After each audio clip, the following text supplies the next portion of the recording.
అందరికీ నమస్తే.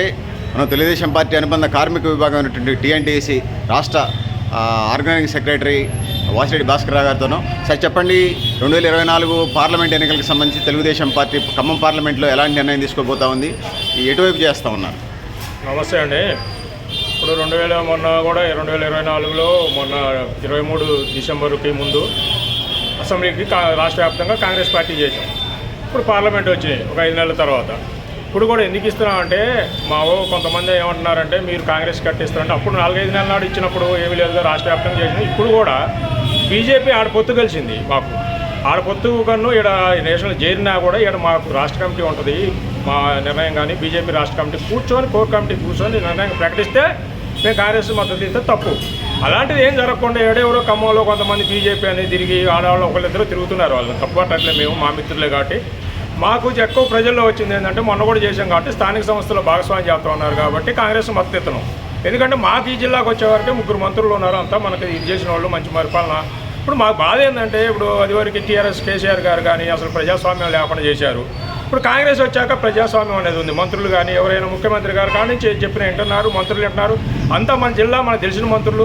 రేపు మా కార్యకర్తల కోసమే పనిచేయించుకోవాలన్నా మాకు ఇప్పుడు ఆ టీఆర్ఎస్ ఏమి చేయాలి దగ్గర రాలి మా పార్టీని నాశనం చేయాలని చూసింది. కాంగ్రెస్ అట్లా లేదు కదా. 3 మంత్రులు మీకు ఏం కావాలో చెప్పండి చేసి పెడతాం కార్యకర్తల కోసం అని మాకు ఇస్తున్నప్పుడు మా ఆఫీస్కి వచ్చి అడిగినప్పుడు మేము చేయటం తప్పలేదు కదా. అక్కడ ఎన్డీఏలో కూటమి ఉంది అని అంటే పక్కా మా చంద్రబాబు ఖమ్మం పార్లమెంట్లో ఎవరు చేస్తున్నారు? ఏమండి ఖమ్మం పార్లమెంట్లో కాంగ్రెస్ అభ్యర్థి రఘురామరెడ్డి గారికి చేస్తున్నాం. మీ మీద సస్పెన్షన్ వెయిట్ ఎందుకు వేయకూడదని అవతల వాళ్ళు అంటున్నారు. ఏమండి సస్పెండ్ వేయటం అంటే వేయాలి. పార్టీ క్రమశిక్షణ చర్య తీసుకుంటే తప్పలేదు.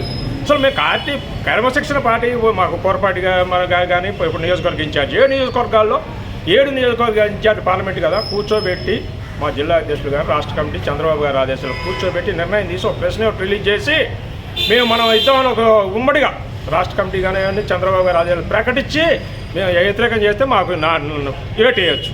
అలాంటిది లేదు కాబట్టి ఇవన్నీ ఎవరెవరో చెప్పే ఒట్టి మాటలు. మమ్మల్ని సస్పెండ్ చేయడం ఏంటంటే మేము క్రమశిక్షణ గల వాళ్ళం 82 నుంచి ఉన్న వాళ్ళం.